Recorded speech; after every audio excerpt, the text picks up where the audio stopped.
Kumusta mga kaibigan? Ipapakita ko sa inyo ngayon kung paano ayusin ang D3DX934DLL error. Pumunta sa Google, i-type ang error code at i-click ang download. Puntahan ang unang gumagana na DLL file exchanger. I-click ang download. Kunin natin ang pinakabagong bersyon.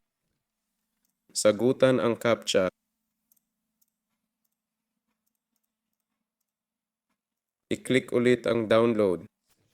Maghintay ng 10 segundo. May na-download na archive na naglalaman ng DLL file. Ilipat ang archive sa desktop at puntahan ang Call of Duty folder.